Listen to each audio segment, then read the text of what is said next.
Khalid bag साहब, भारतीय army chief का बयान सामने आया कि पाकिस्तान तारीख और जोग्राफिया का हिस्सा रहना चाहता है या नहीं, और फिर जो पाकिस्तान का जवाब उन्हें मिला, ऐसे लगता है कि भारतीय क़यादत, सियासी क़यादत भी और फौजी क़यादत भी सठिया गई है। आपको क्या लगता है बेग साहब, क्या हो गया है भारतीय क़यादत को ऑपरेशन सिंदूर में बुरे तरीके से शिकस्त खाने के बाद? देखिए, अगर आप इसको दुनिया भर की जो अफवाज हैं, उनके आर्मी चीफ हैं, उनकी तरफ तवज्जो देखें तो वो ये कैडेट से जिस वक्त उभर कर और आर्मी चीफ की ओहदे तक पहुंचते हैं तो एक उनकी तरबियत का एक तवील जो है एक सफ़र होता है। और उसमें ख़ास तौर पर इंडियन आर्मी चीफ जो इतनी बड़ी फ़ौज का जो है कमांडर है, और वो अगर इस तरीके से फ़िल्मी अंदाज से डायलॉग बोले और बढ़ के मारे तो फिर तशवीश तो बनती है। तशवीश इसलिए भी बनती है कि दोनों ममालिक जो हैं, पाकिस्तान भी और इंडिया भी, ये एटमी क़ुव्वत के हामिल हैं। इंडिया ने 98 में धमाका किया तो उसके जवाब में मजबूरन पाकिस्तान को भी 99 में धमाके करने पड़े। और उसके बाद से कम ये ज़रूर हो गया कि भारत को ये पैगाम भी मिल गया कि अगर उसने अब कोई पाकिस्तान के ख़िलाफ़ जारहियत की तो उसको उसका जो जवाब होगा इंतहाई भयानक होगा। लेकिन अब इस तरीके से अगर एक आर्मी चीफ जो है वो बढ़ के मारे तो फिर उस पर अफसोस भी होता है और तशवीश भी होती है। और उसमें कम से कम जो है अक़वाम मुत्तहिदा जो है उसको भी देखना चाहिए कि उसका ये बयान जो है ये अक़वाम मुत्तहिदा के चार्टर के भी बरखिलाफ़ है। और उसका ये कहना कि पाकिस्तान को दुनिया के नक्शे से मिटा देंगे, तो अगर पिछले चंद हफ्ते पहले अगर आप देखें जब ट्रंप ने कहा था कि ईरान के हवाले से कि वो ये पुरानी जो तहजीब है इसको मिटा दिया जाएगा, तो उसमें अमेरिका के किसी फ़ौज के कमांडर या आर्मी चीफ या किसी ने भी इस तरह का कोई स्टेटमेंट नहीं दी थी। और ट्रंप के इस बयान को जिस तरह तनकीद का निशाना पूरी दुनिया में बनाया गया, खुद उसको भी उसका एहसास बाद में हुआ और उसने फिर एक रजू भी किया कि नहीं, वो उसका मकसद कुछ और था, ये वगैरह वगैरह। लेकिन यहाँ पर अगर एक नरेंद्र मोदी की तरह और राजनाथ सिंह की तरह या बाकी जितने भी हैं, अमित शाह की तरह या राष्ट्रीय सेविक सिंह के जो सरबराहान हैं उनकी तरह अगर कोई पाकिस्तान के खिलाफ बढ़ के मारे तो वो लोग उसको संजीदगी से नहीं लेते और वो यही समझते हैं कि ये अपने वोटरों को खुश करने के लिए इस तरह की स्टेटमेंट दे रहा है जो भी है, और वो हिंदुओं को अपनी तरफ राग़िब करने के लिए। लेकिन जब आर्मी चीफ जो है ये जानते हुए कि पाकिस्तान के साथ जो है इंडिया की कशीदगी जो है 1947 से जारी है, और पहली जंग भी 1947 में ही हुई थी जब इंडिया ने कुव्वत के साथ या बंदूक के ज़ोर पर जम्मू और कश्मीर पर कब्ज़ा करने की कोशिश की थी और अपने फ़ौजें वहाँ पर उतारी थी, और उस वक्त से ये जो है कशीदगी का अमल जारी है। फिर इसका एक और पहलू ये भी है कि उसके बयान से साफ लगता है कि इंडिया ने आज तक पाकिस्तान को जोग्राफियाई तौर पर तस्लीम नहीं किया, और उनके जहन में रहता है कि किसी तरीके से इसका जो है नक्शे से नाम मिटा दिया जाए, जो मुमकिन नहीं है और हो भी नहीं सकता। और फिर उसको ये एहसास भी नहीं है कि एक आर्मी चीफ जो है फ़ौज का, जिसके पास न्यूक्लियर पावर है, वो अगर ये बात कर रहा है और दूसरे मुल्क, ऐसे मुल्क के खिलाफ बात कर रहा है जो कि एटमी कुव्वत है, तो क्या उसको ये एहसास नहीं है कि अगर ये जंग हुई और उसने पाकिस्तान के खिलाफ एटमी असला इस्तेमाल किया और जवाबन पाकिस्तान भी मजबूर होके पाकिस्तान ने भी जवाबी कार्रवाई की तो तबाही किस तरह फैलेगी? उसमें सिर्फ तबाही जो है करोड़ों इंसानों की जानी नुकसान की नहीं होगी, बल्कि उसके बाद जो दुनिया भर में माहौलियाती तब्दीलियाँ आएंगी, जो ताबकारी फैलेगी, वो और कुछ भी नहीं तो कोई इस पूरी दुनिया की वो आबादी का, ख़ासतौर पर जनूबी एशिया, ये हमारे जो मशरक़ी ममालिक हैं, ये ज़्यादातर जो है तबाही का शिकार हो जाएंगे। तो फिर लिहाजा इसके ऊपर जो है आलमी सतह पर भी और जो एहतजाज है वो बनता है, और अक़वाम मुत्तहिदा को भी इसका जो है नोटिस लेना चाहिए और दुनिया को भी इसका एहसास करना चाहिए कि इस वक्त इंडिया के पास एटमी असला की मौजूदगी जो है वो दुनिया के अमन के लिए और इंसानियत के लिए बहुत ज़्यादा ख़तरनाक है। बेग साहब, अगर जो हम बात करें वाज़े तौर पर दोबारा आते हैं उसी सवाल की तरफ कि भारतीय आर्मी चीफ ने जवाब दिया और जो कुछ बोला एक सवाल के जवाब में जो उससे पूछा गया था एक इवेंट में, और उसके बाद उसने कहा, मैं लफ्ज़ ब लफ्ज़ में जो कोट हुआ कि अगर पाकिस्तान ने कुछ ऐसा किया तो हम ये देखेंगे, फैसला करेंगे कि आया वो जोग्राफिया और तारीख़ का हिस्सा रहना चाहता है या नहीं। इस पर जो पाकिस्तान का फ़ौरी रद्द अमल आया, हम तो उस पर बात कर रहे हैं ना कि उस पर जो पाकिस्तान ने जवाब दिया है, DGISPR ने जवाब दिया है और उनका जो बयान सामने आया है उसमें वाज़े तौर पे कहा गया है कि नताइज सिर्फ जोग्राफियाई हदूद तक नहीं रहेंगे, अगर जोग्राफियाई ख़ात्मा हुआ तो दो तरफ़ा होगा। तो ये वाज़े तौर पे जिस अंदाज में उन्होंने बड़क मारी भारतीय आर्मी चीफ ने, तो उसका जो जवाब है पाकिस्तान की फ़ौजी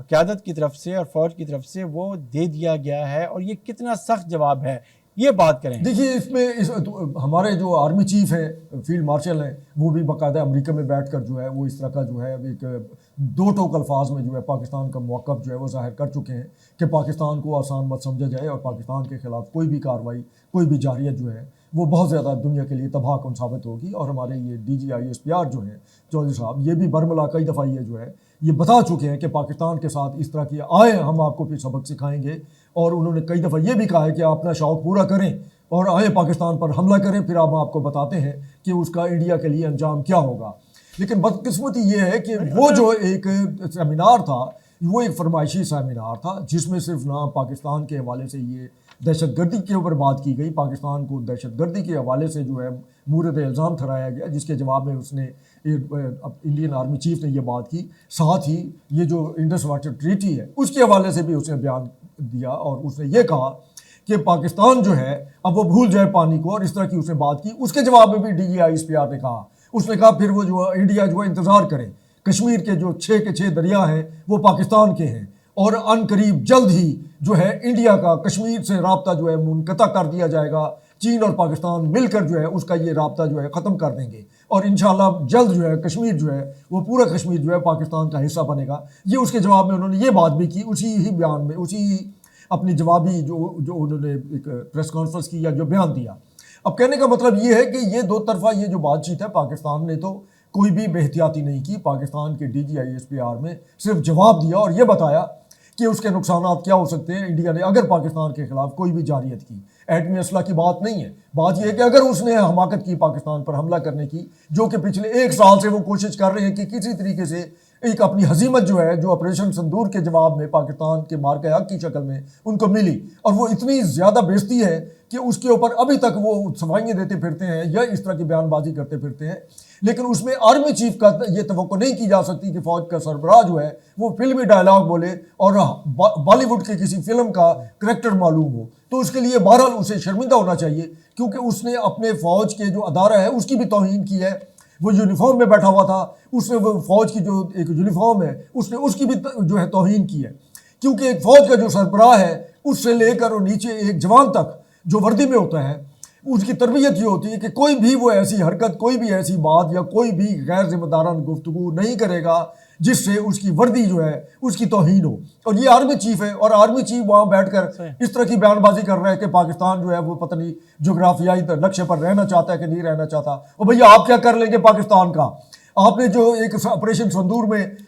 7 मकामात पर जो है मिसाइल आपने फेंके थे, उसका जवाब आपको मिल गया। 100 घंटे की जंग में आपको माफ़ी मांगना पड़ी, आपको मिन्नतें करना पड़ी रोबियों की, रातों को जगा करके भाई जी पाकिस्तान से हमारी जो है ना जंग बंदी करा दें, और वो मिन्नतें करते रहे आप। और बाद में जब इसके मुकर गए तो फिर अमरीकी सदर जो है उसने भद उड़ाना शुरू कर दी नरेंद्र मोदी की, और आज तक जो है वो इसे अपनी तौहीन समझ रहा है कि जब मेरे ही कहने पर पाकिस्तान जंग बंदी पर राजी हो गया और इंडिया कहता है कि नहीं हमने तो जंग बंद की ही नहीं, हमने तो इसको मुअत्तल किया हुआ है। और ऑपरेशन संदूर जो है वो उसका सिलसिला जो अभी जारी है, वो जारी इस तरीके से है जो अफगानिस्तान के रास्ते पाकिस्तान पर दहशतगर्दी मुसल्लत की गई है उसको वो ऑपरेशन संदूर समझ रहे हैं। अपनी आवाम को ये बता रहे हैं कि देखो यार हमने जो है ना उनका बदला जो है ले रहे हैं, हम वहाँ उनके लोगों को, बेगुनाह लोगों को उनको शहीद कर रहे हैं और उनको जिस तरीके से खुद के धमाकों में उनका खून बहा रहे हैं, तो इसको वो जो समझ रहे हैं कि ये ऑपरेशन संदूर है। और अब तक हमें पाकिस्तान को वो जो है मतून करते रहे, पाकिस्तान पर इल्ज़ाम लगाते रहे, साबित करने की कोशिश करते रहे कि पाकिस्तान दहशतगर्द रियासत है, और अब उलट हो गया है। पूरी दुनिया देख रही है, पूरी दुनिया मान रही है कि दहशतगर्द पाकिस्तान नहीं इंडिया है। और वो बाकायदा सब हम जो अगर हम इनके इसी बयान का पोस्टमार्टम करें जो अगरचे मुख्तसर सा बयान था भारतीय आर्मी चीफ का,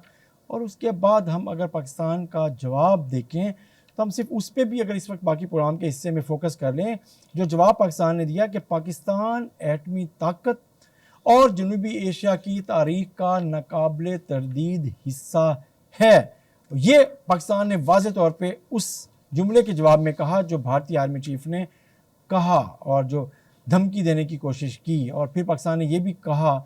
कि नताइज सिर्फ जोग्राफियाई हद तक महदूद नहीं रहेंगे। पाकिस्तान ने बड़े वाज़ेह तौर पे ये कहा, और इसके जो भारत को नताइज हैं वो स्ट्रेटजिक और सियासी तौर पर देखने पड़ेंगे और इसका वो सोच भी नहीं सकते कि इस नताइज के बाद क्या होगा, इस नताइज में उसे क्या हासिल होगा। अच्छा। और अगर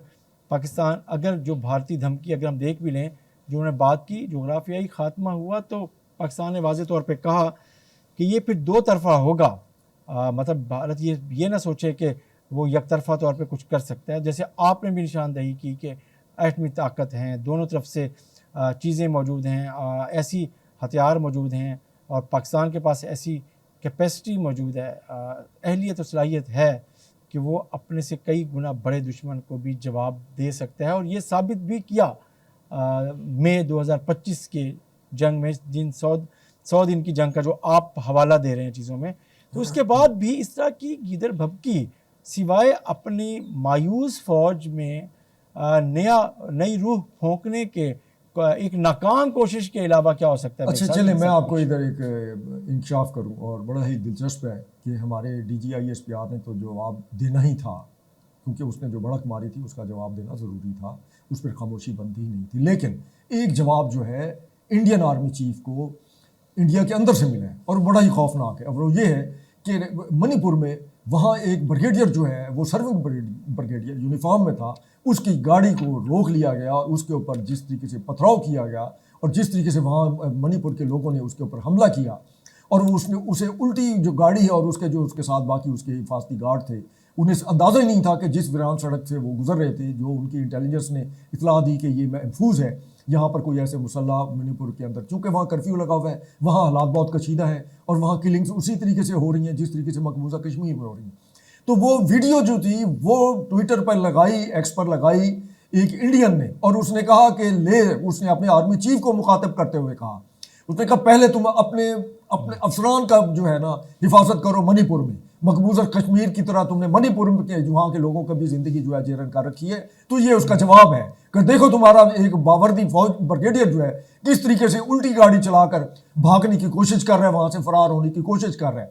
तो ये देखिए, अब सूरत हाल ये है कि बुनियादी तौर पर इंडियन आर्मी चीफ भी ऑपरेशन संदूर की जो कैफियत थी उसके अंदर जो इंडिया को हजीमत मिली और बदतरीन शिकस्त थी तारीखी तौर पर इंडिया के लिए, तो उसके बाद वो शदीद तरीन फ्रस्ट्रेशन का शिकार है। उसकी फ्रस्ट्रेशन जो है उसके बयान से आया होती है, वरना वो इतनी गैर संजीदा जो गुफ्तगू है वो कभी ना करता। बहरहाल वो कोई एक चपरासी नहीं था, वो एक वजीर नहीं था, या वो कोई सिपाही नहीं था मामूली सा, वो इंडियन आर्मी चीफ के तौर पर वहाँ पे बैठा हुआ था और यूनिफॉर्म पहन के बैठा हुआ था जब उसने ये बात की। और उसका जो चेहरे के तासरात थे वो बता रहे थे कि जो वो कह रहा है वो उसको एक जज्बाती एक वो है, उसमें उसका यकीन नहीं है कि वो ऐसा कर पाएगा कि नहीं कर पाएगा। मतलब जब आप इस चीज़ पे भी गौर करेंगे और उसको देखें, उसको बार बार देखें, आपको अंदाज़ा होगा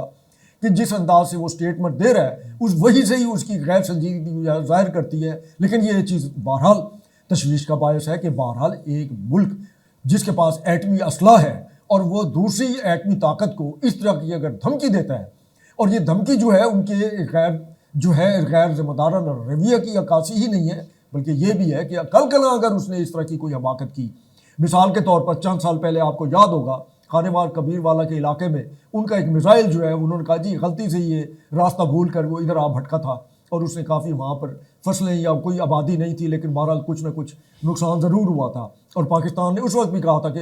इंडिया जो है वो इंतहाई गैर जिम्मेदार मुल्क है जिसका अपना कंट्रोल अपने मिसाइलों पर नहीं है, कि वो अगर अचानक हादसाती तौर पर इस तरह चल जाते हैं तो वो कल अगर कोई उनका एटमी असला भी है वो अगर इस तरीके से हादसाती तौर पर चल जाता है, तो यही जवाब है जो हमारे DGISPR ने दिया है और बड़े ही नपतुले अल्फाज में दिया है और बगैर जज्बाती हुए दिया है कि उसका फिर अंजाम जो है होगा वो सिर्फ पाकिस्तान तक महदूद नहीं रहेगा, उसमें इंडिया मुकम्मल तौर पर तबाह हो जाएगा। और इंडिया अगर ये समझता है कि उसके वो दूर दराज के इलाके मशरक़ में जो है वो पाकिस्तान के मिसाइलों की दस्तरे से बाहर है, तो ऐसा नहीं है। पाकिस्तान के पास जो मिसाइल हैं उनकी मार जो है वो अंडमान निकोबार काला पानी के जो जज़ायर हैं वहाँ तक है, और वहाँ भी उन्होंने जो पाकिस्तान के खिलाफ अपनी एटमी जो है वो सेकंड स्ट्राइकिंग कैपेबिलिटी फोर्स का जो हेडक्वार्टर बनाया हुआ है, तो पाकिस्तान सबसे पहले शायद उसी को तबाह करेगा। लो भाई कि तुम्हारा हमने जो बेस है उसे तबाह कर दिया है। तो देखिए ये एक जंग की सी कैफियत है, और लगता ये है कि इंडियन आर्मी चीफ जो है पाकिस्तान और इंडिया के दरमियान जंग की कैफियत जो है वो बरकरार रखना चाहता है नरेंद्र मोदी जो है उसकी सियासी ज़रूरत के तौर पर। और ये उसका बयान जो है ये इंतहाई जो है तशवीशनाक है, और इस पर हम सब जो है बात तो कर रहे हैं। और हमारे DGISPR ने उसका जवाब भी दिया है, लेकिन दुनिया को भी इसकी तरफ तवज्जो देनी चाहिए और हमें बाकायदा जो है ये इसका जो है रिमार्च करना चाहिए और उसको बाकायदा उनके सफ़ीर को बुलाकर जो है उनको कहना चाहिए कि ये क्या आपने जो है ना ये क्या धमकी दी है पाकिस्तान को और इसका मतलब क्या है, इसकी वजाहत की जाए। और साथ ही अक़वाम मुत्तहिदा और सलामती कौंसिल में भी इसको जो है ना बाकायदा बात की जाए कि वो इंडिया से वासपुरस करें और उससे पूछें कि वो क्या कहना चाह रहे हैं। और इन हालात में जबकि दुनिया जो है अभी तक पिछले कई माह से 26 फरवरी से ही परेशान है, जो कुछ 28 फरवरी से जो कुछ ईरान और खलीज की सूरत हाल, अमरीका इसराइल और जंग, और उसमें पाकिस्तान मसरूफ़ है, अमन के लिए सफारतकारी कर रहा है और वो सिलसिला अभी तक जो है ख़त्म नहीं हुआ। उसकी वजह से जो तेल की कीमतें हैं वो आसमान को छू रही हैं, पूरी दुनिया जो है वो उसकी ज़द में है, पूरी दुनिया की मईशत जो है वो उसके दबाव में है, इंडिया की अपनी मईशत जो है उसके दबाव में है। एक तरफ नरेंद्र मोदी कह रहा है भाई शादियाँ करना बंद कर दें, ये भी इसका एक अजीब सा बयान है कि भाई शादियाँ ना करें तो और क्या करें, वो बगैर इखलाकी तरीका अख्तियार करें शादियों के लिए। दूसरी तरफ वो कहता है कि आप सफ़र करना बंद कर दें, आप तेल बचाएं, आने वाला वक्त बहुत मुश्किल है। तो फिर आपने आर्मी चीफ को भी कहे ना कि जब वो खुद उसका वज़ीर आज़म जो है अपनी आवाम से अपील कर रहे हैं कि आने वाला वक्त जो है मुआशी तौर पर बहुत मुश्किल होगा, और वो इधर बैठ के धमकियाँ दे रहे हैं पाकिस्तान को नक्शे से मिटाने के लिए। वाह जी वाह, क्या मजाक है वैसे ही। बहुत बहुत बहुत शुक्रिया बेग साहब, आपने बात की। और व्यूअर्स, भारत को पाकिस्तान की हकीकत कबूल करके पुरअमन बकाए बाहमी सीखना चाहिए, और ये मशवरा पाकिस्तान के DGISPR ने दिया है भारतीय आर्मी चीफ के इस बयान के बाद, और वाज़ेह कर दिया है कि कोई भी जारहियत पूरे ख़ित्ते के लिए तबाहकुन होगी। और ज़ाहिर है कि ये पाकिस्तान का मौक़िफ़ है, और पाकिस्तान का जो मौक़िफ़ है उसमें वाज़ेह तौर पे ये है कि कौम और फ़ौज एक पेज पर है, और पाकिस्तान का जवाब दो टोक भी है और बेखौफ भी है।